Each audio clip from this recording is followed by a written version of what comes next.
Hey guys, welcome back. And today we're going to be looking at the biggest reaches of the 2024 NFL draft. Players that were taken way earlier than I think they should have been taken. I know you guys are going to disagree with these, but it's just kind of based on where the other guys were on the board, team needs, and players that I just didn't think made a lot of sense to where they were drafted.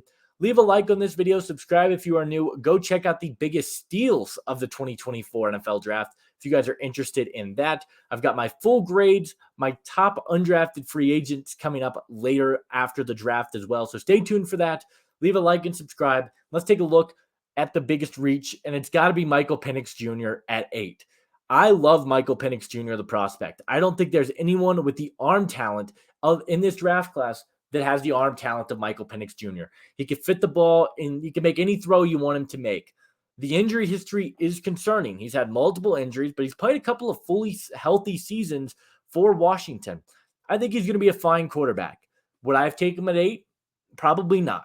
And I like Penix, but the Falcons had a lot of needs. They had corner as a need. They had defensive tackle as a need. They had edge as a need. You know what position they did not have a need at was quarterback. You signed Kirk Cousins to an $100 million contract. This pick makes absolutely zero sense for you. If you want a quarterback, get like a Michael Pratt down the board. Get a Spencer Rattler who you can develop. Don't spend a top 10 pick on that guy. I get that they really liked him, and I really like him as well. I think he's got tremendous upside at the quarterback position. But at number 8, considering you already have your quarterback on a fully guaranteed contract, made absolutely no sense. I think they reached heavily here for Michael Penix Jr. Mason Smith at 48, I thought was a reach by Jacksonville. I know they like to play in odd fronts, and that's why they've gone after a few defensive tackles. I get it. Mason Smith, to me, at number 48, was a pick that I just did not fully understand, simply because I just don't think it warranted a second-round pick. Mason Smith is a dynamic athlete. He's super explosive. He's got a lot of raw athletic abilities, but he is not worth a top 50 pick in this draft class. He had an ACL injury his sophomore season that sidelined him the whole year, and now I guess they're going to start him. He's very raw. He's still very developmental, and I just did not understand this pick from Jacksonville. Looking at the board, they could have double dipped at receiver. I wouldn't have been mad. They could have gone back to corner. They could have gone O-line. And they went with Mason Smith, and I get D tackle was a sleeper need for this team. I wouldn't have gone with Mason Smith, though. I think he's going to take a while to develop, and I think they reached a little bit. I would have taken him at the beginning of the 3rd round. Another reach for me, I know Raiders fans are very upset. It is Delmar Glaze. Now, I love Delmar Glaze, the player. I think he's one of the biggest sleepers in this draft class. He's athletic. He's a good run blocker. He's got good hands, but he still is very much a work in progress here. And the Raiders took him at number 77. I would have taken him in the 3rd round, but a lot of people thought he was a 4th or 5th round type prospect. They took him at 77, a guy who allowed a lot of pressures and sacks in college as well. He's still very raw. He's got a lot of potential. The potential is there. I don't think anyone is questioning that. What we are questioning, though, is did they reach on him? And I think they did. Maybe you could have got him down the board, but at 77, I get you got to get your guy. Might have been a bit premature there for Delmar Glaze. I'm a fan, as I said, but it might have been a bit high. Another steal in this, or another reach, was Maurice Lee, another player who I absolutely love at the linebacker position. He plays with a nasty brand of football. He's a solid tackler. He's very explosive and athletic, which is something we didn't get to see at the combine. His testing numbers at the combine were a bit concerning, but he tested out disappointingly. But if you watch the tape, he is a lot better than the testing numbers are going to lead you to believe. But at 87, I did not like it. As a guy who loves Leofau, the prospect, I thought he was a very good linebacking prospect that was going to be a sleeper for you down the board. At 87, though, I thought he was about a 4th or 5th round guy. I didn't love it. I get Dallas had a need at linebacker. I thought there were better linebackers on the board, whether that's Peyton Wilson, Tommy Eichenberg, Cedric Gray, Jeremiah Trotter. Leofau, as much as a fan of him I am, I just didn't like him in the top 100. Another reach for me was Tyron Hopper. Hopper Quay Walker and Edgerrin Cooper are going to be a very athletic linebacker duo. That's what they're trying to build. It looks like in Green Bay is just get as many athletes in the linebacker position as possible. The only problem is Tyron Hopper cannot cover. He is not a good coverage linebacker, and I don't really see the vision here with Green Bay. He was a guy I had as a 6th round guy. I did not think this pick made any sense for Green Bay to take him in the top 100. Take him at 91 after already taking a linebacker earlier in this draft class. Green Bay's had a few very puzzling picks.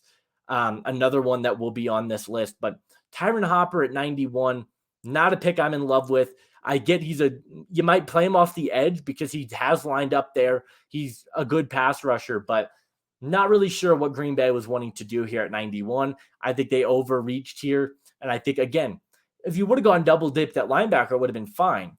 Hopper would not have been my guy. I think they reached there.